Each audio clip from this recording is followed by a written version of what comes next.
이일곡은 경목욕을 지신 편에서 학문을 하는 자는 반드시 자기 마음을 정성껏 지니고 올바른 도를 행해야 한다고 말했습니다.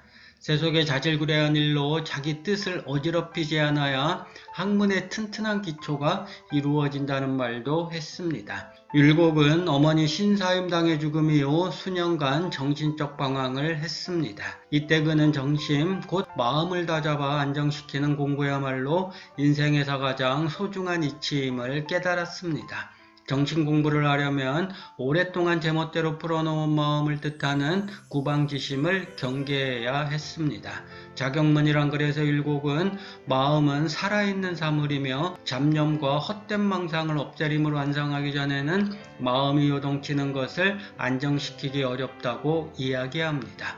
마음속이 잡념과 헛된 망상으로 들끓으면 금방 일어났다가 금방 사라지는 마음결을 통화할 수가 없습니다. 통화할 수 없는 마음을 자꾸만 통화하려 하니 마음속은 더욱더 어지러워집니다. 어지러운 마음을 끊어야겠다는 생각이 망령스러운 잡념으로 흐르는 까닭은 여기에 있겠지요. 어수선하고 혼란스러운 생각들이 일어날 때는 마땅히 정신을 거두어 한 곳으로 모아서 아무런 집착 없이 그것을 살펴야 한다. 결코 그러한 생각들에 집착해서는 안 된다. 그렇게 오래도록 공부하다 보면 마음이 반드시 고요하게 안정되는 때가 있게 된다. 율곡은 마음을 어둡게 하고 어지럽게 하는 병폐를 이야기합니다. 우선 마음이 어지러워지는 병폐는 지적인 어두움과 기질적인 어두움으로 나뉩니다. 지적인 어두움은 참된 이치를 탐구하지 못해 옳고 그름을 판단하지 못하는 것이고, 기질적인 어두움은 게으르고 아무 때나 드러누워서 항상 잠잘 생각만 하는 것입니다. 마음이 어지러워지는 병폐 또한 이로움을 따지고 재는 욕망과 밑도 끝도 없는 생각이 꼬리에 꼬리를 물고 이어지는 상념으로 나누어 설명합니다. 이 네 가지 가운데 가장 이겨내기 힘든 게 뜬구름처럼 떠도는 생각, 곧 분념이라고 생각했습니다. 분념은 아무 일이 없을 때에도 불쑥 일어났다가 문득 사라집니다. 어떻게 해야 마음을 좀먹는 생각들을 다스려 정심에 이를 수 있을까요? 율곡은 네 가지 방법을 말합니다. 첫째, 경건한 마음을 잠시라도 놓아서는 안 됩니다.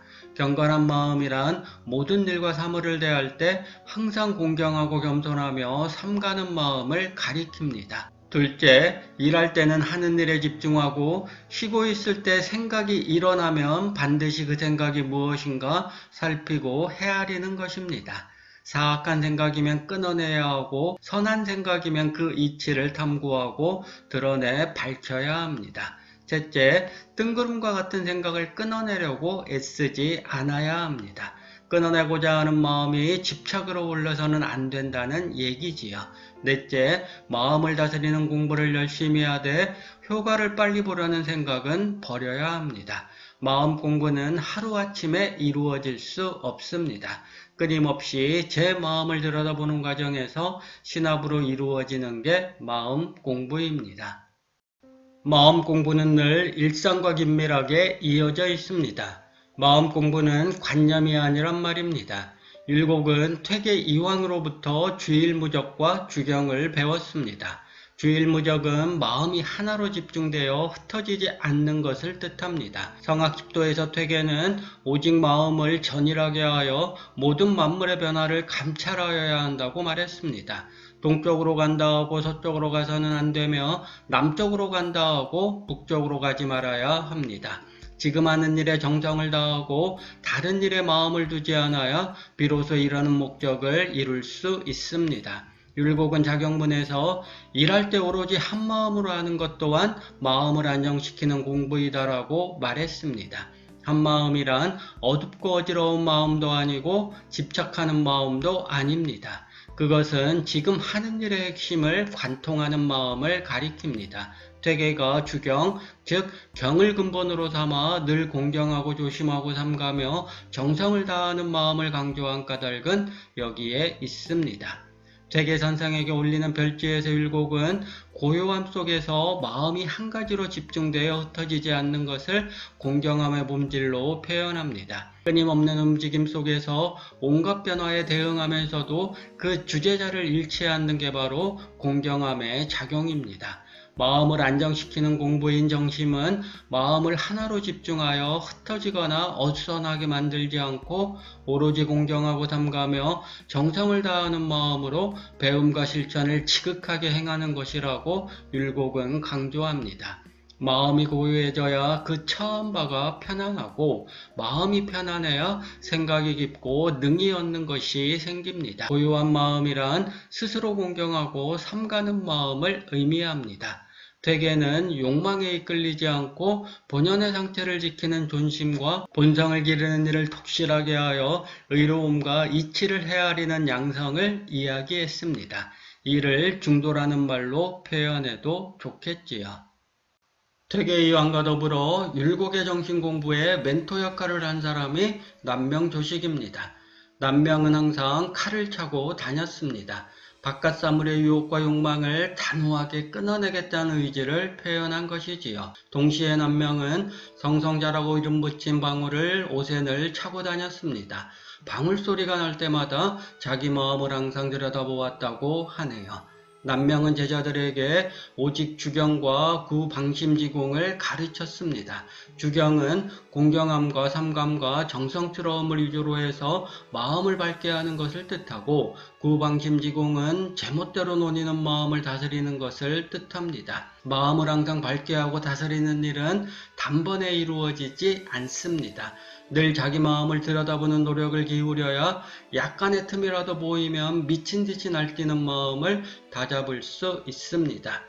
율곡은 어머니 신사임당을 스승으로서 존경하고 사랑했습니다. 사임당은 과거 급제를 위한 공부를 비루하게 여겼습니다. 그녀는 선비의 올바른 삶을 지극히 중시했는데 율곡 또한 어린 시절부터 어머니의 이런 교육 방식을 기꺼이 따랐습니다.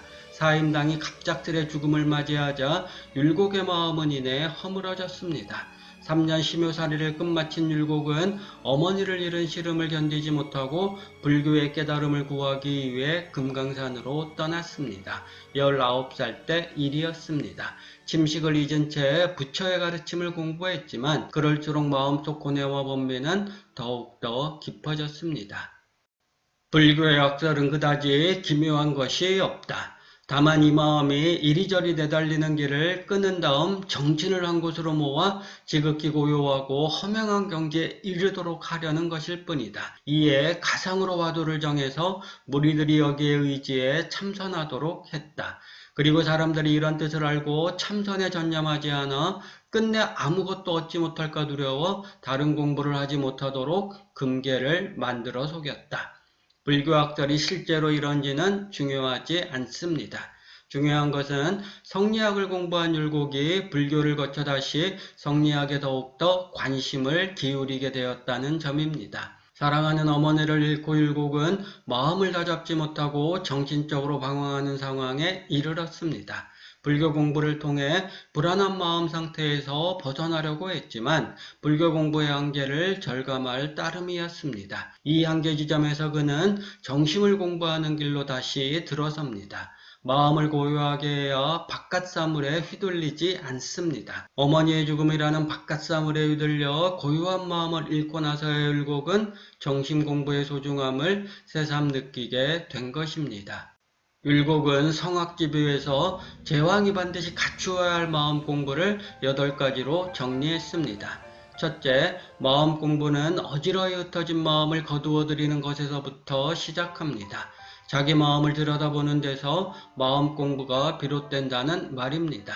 둘째는 마음의 중심을 잡아서 선한 본성을 닦는 일에 힘써야 한다는 점이고, 셋째는 욕망을 적게 가져야 한다는 것입니다.